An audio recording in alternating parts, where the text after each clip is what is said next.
This is the most on-time group of entrepreneurs I've ever seen give pitches. So Aviv, let's continue the trend. Aviv Tzidon, the CEO of Finergy. Good morning.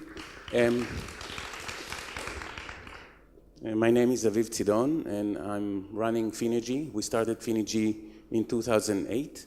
And what we see here is the blue sky of Beijing in 1950 and the gray sky of London at the same time. And what the English managed to do is to convert their power plant that was coal-based in London to Tate Museum. So they found the blue sky, and we would like to help do that. And we see the love-hate story, especially in China, where it's more 75% of the energy produced by coal. And what we see in comparison is the same volume. This is American guy, an Alcoa employee, standing next to a pile of aluminum. This was shipped to us, not manually so far. And this energy comes from hydropower. Alcoa is specializing in making clean aluminum, and actually the energy that is in hydropower can be inserted into aluminum. So this is the main eater of energy that we would like to help do it in a clean way. Imagine to yourself 1 kilogram of aluminum with 1 liter of water and 1 kilogram of oxygen, still free of charge, that will convert in a reaction which is the other way of smelting. So we do the reverse process. Whatever they do at the hydro, we do it reverse. So a car with 1 kilogram of aluminum can drive 30 kilometers and also get a 4 kilowatt hour of heat, which is important in cold weather. So this is how the plate looks like. The plate, the fuel is the anode. So it's a solid state fuel cell that you load with solid aluminum. With electrolyte liquid, we manage to do the reaction, and we keep the output. So there is zero emission from any standpoint. Now this is how we stack 25 cells together.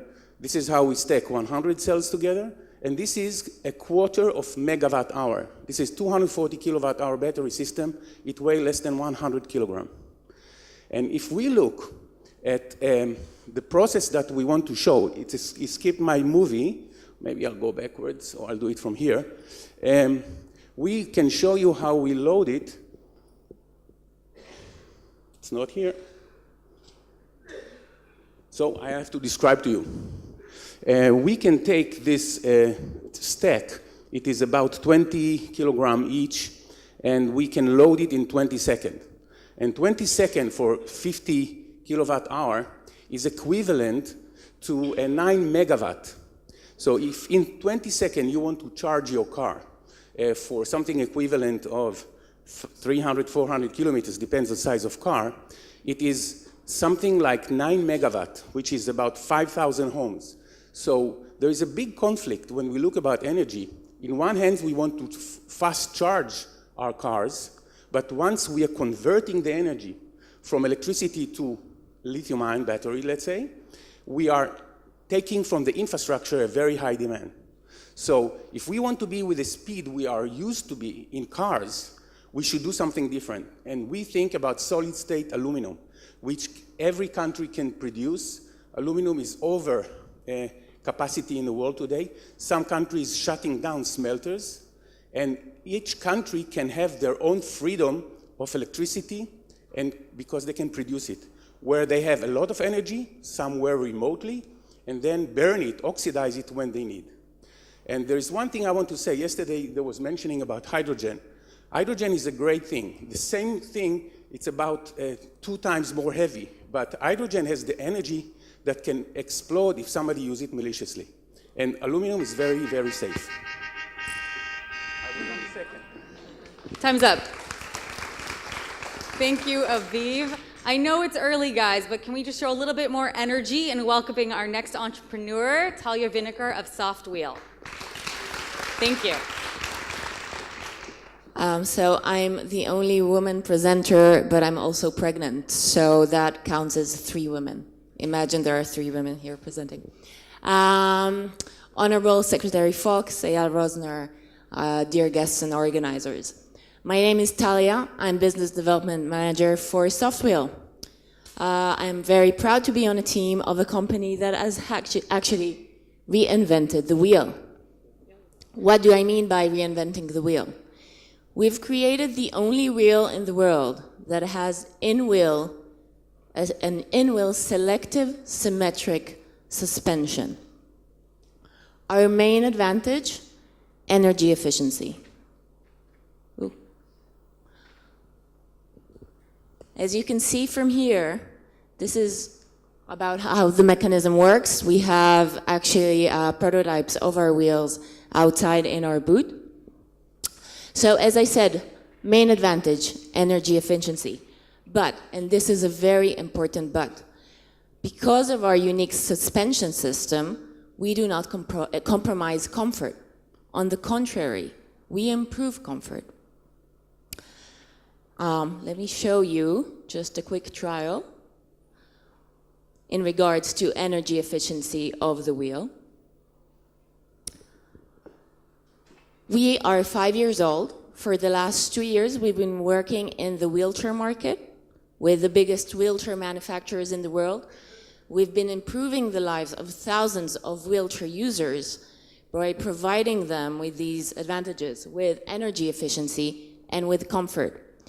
In 2016, we will release our first bicycle wheel. Again, you can see the bicycles outside in our booth. And the next stage is the automotive industry. For the automotive market in the US and internationally, we offer our unique suspension system together with the idea of putting the motor on the wheel, so a hub motor. Again, what you get here is energy efficiency from two sources. From the unique suspension system. Why is it so energy efficient? Because of the symmetry. We offer a 360 suspension, while all traditional suspension systems today move in one vertical. And we offer a selective suspension. This means that on a rigid terrain, the wheel just drives as a normal wheel. And the mechanism, the suspension mechanism, goes into play only when encountering an obstacle. The other source for energy efficiency is the motor being so close to the movement. Imagine how much energy you can save by getting rid of all the mediators. Another big advantage of soft wheel is that we can actually turn the car, the whole car, into sprang mass. So this provides for much better dynamic response and much better control over the car. Let me show you just one more comparison chart.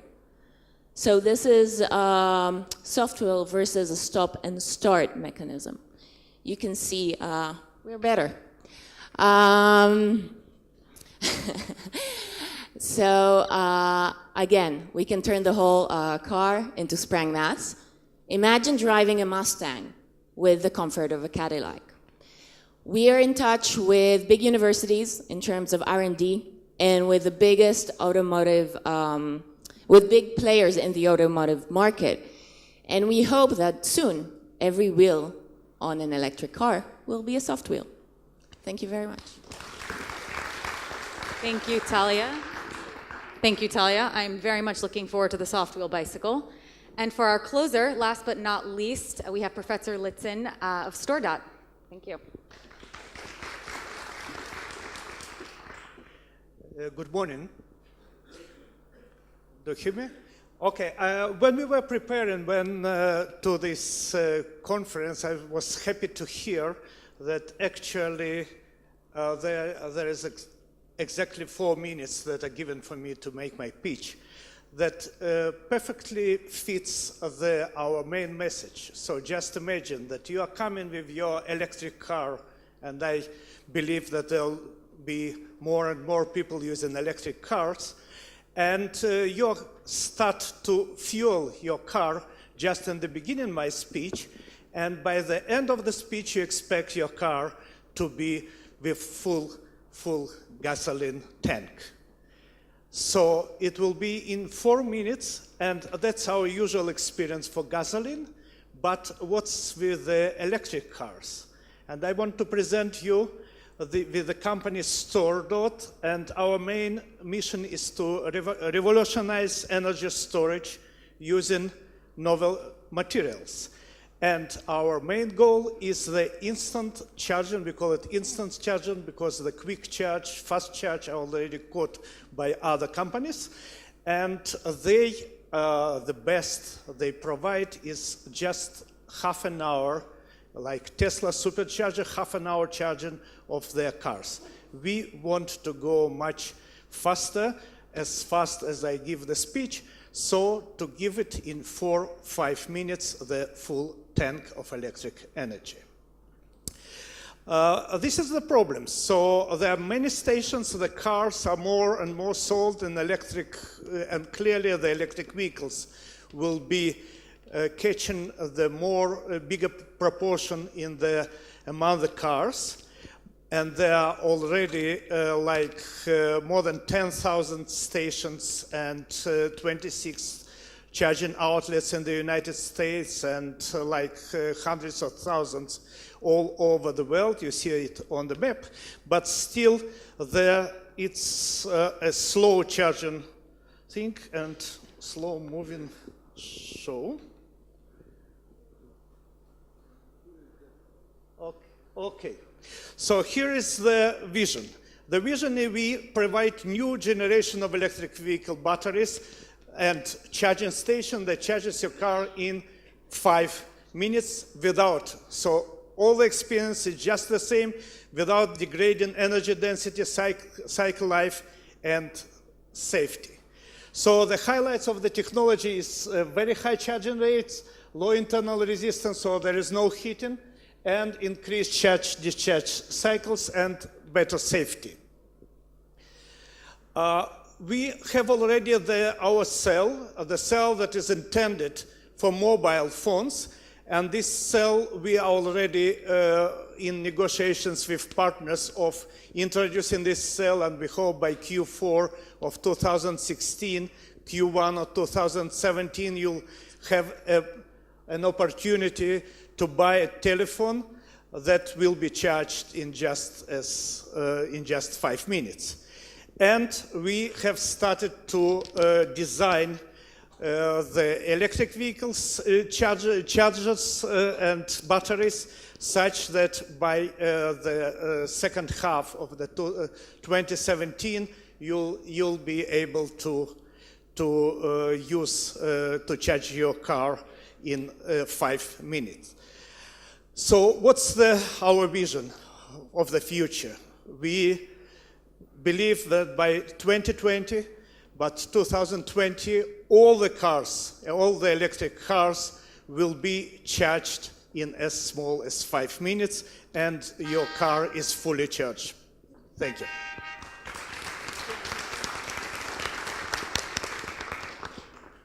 Thank you. Thank you very much.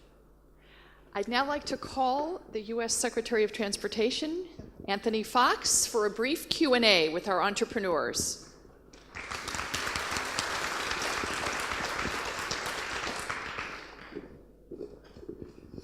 Thank you very much, Anna. All right, this was wonderful. Let's give another round of applause for these wonderful entrepreneurs. It's great for me to hear some of these great ideas, all very interesting. I'm going to ask you a couple of questions. First of all, for Argus, you're obviously in the cybersecurity space. It's an emerging issue. Where do you think government can be helpful in getting more focus on this issue and seeing your technology move forward? Thank you, sir. So I think, first of all, is trying promoting legislation and standards. The area currently there are no standards, and we're seeing a lot of legislations, activities, and for example, Senator Edward Murphy together with Blumenthal introduced their bill, the Spy Car Act, a couple of months ago. So I think it's on the right track.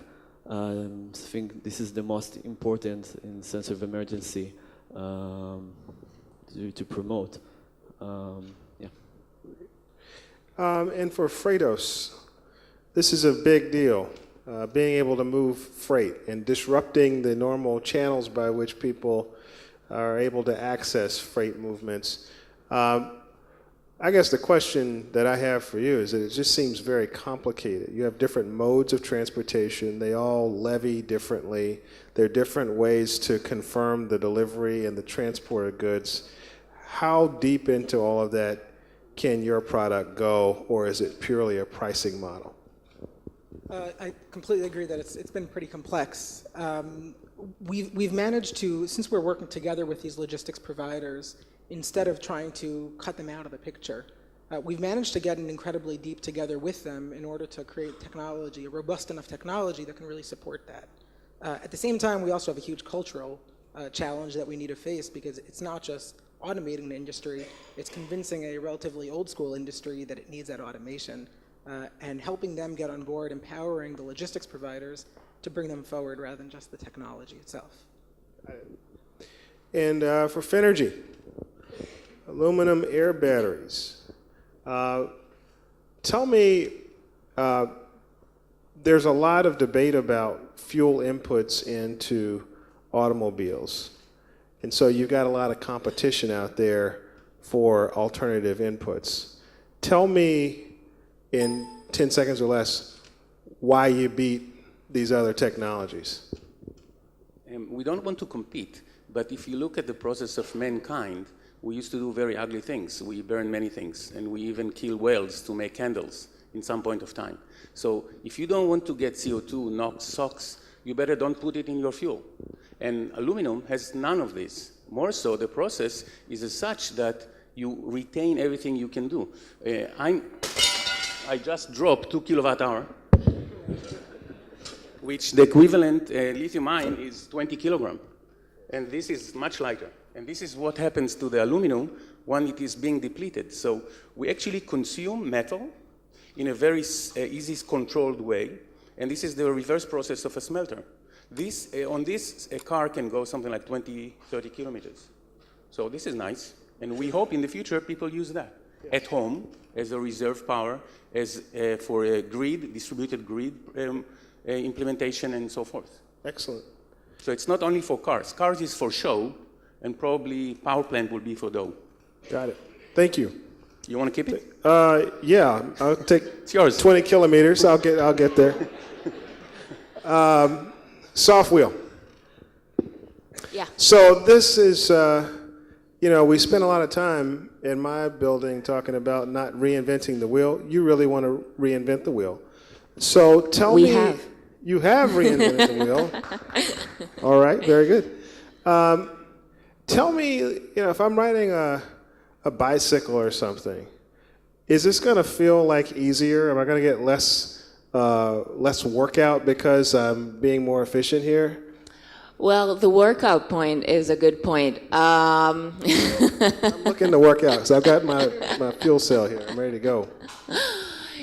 Well, we don't look at it that way so much. We look at it more in the terms of energy efficiency. And in terms of bike, we are targeting urban bikes at the moment, making the experience of maybe riding a bike to work much more comfortable, going downstairs and upstairs much more easily, and every other obstacle you can encounter in the city. But we're also looking at e-bikes. So I was talking about electric cars, but we're also looking at putting a hub motor on e-bikes, and again, improving energy efficiency on electric bikes. I don't know how it is in the US, but in Israel, e-bikes are just major. It's so popular at the moment. Is this going to help with potholes? Like, will I not feel the potholes as much? Absolutely. It's Yeah? going just a much smoother and more comfortable ride. Absolutely. This may be the solution to surface transportation in the U.S. right here. Yeah, we just had a guy from Los Angeles yesterday coming to our booth and saying, in Los Angeles everyone drives a car, but an e-bike in Los Angeles could be so good. Excellent. So, yeah. So let's go to StoreDot for a second. You have, again, some interesting energy inputs with the nanotech batteries. I'm going to ask you a similar question I asked before. There's a lot of competition for, inputs into vehicles and fuels. Why do batteries win over like hydrogen? Why do your batteries win over something like hydrogen or something? It's first of all, it's a huge market. The huge market allows a lot of competition, and it will take like 10, 15 years to understand what's the winning technology. Moreover, I believe that there will be several technologies that will be used for different niches, and it will be. I'm very excited about the Finergy solution, as well as I'm very excited about our solution. So our solution requires the least change in the infrastructure. So people people believe that the electric vehicles, and it's already promoted for many years, for several last years, so that the electric vehicles become the mainstream in the non-gasoline cars. And also there is a huge support from the innovators to this direction. And our solution will be just very competitive, because we bring a new feature, and this is the main showstopper for this, along with the range and the price, of course. The price is also always a showstopper, but the main feature to have the same feeling about your car filling with gas, just switch it to the electric vehicle. Well, let me say, what a wonderful, great group of panelists here that are showing the innovations that are happening here. And I want to thank you so much, and I look forward to working with you to help get these into the marketplace. Thank you very much. Thank Good you. to see you. Thank you.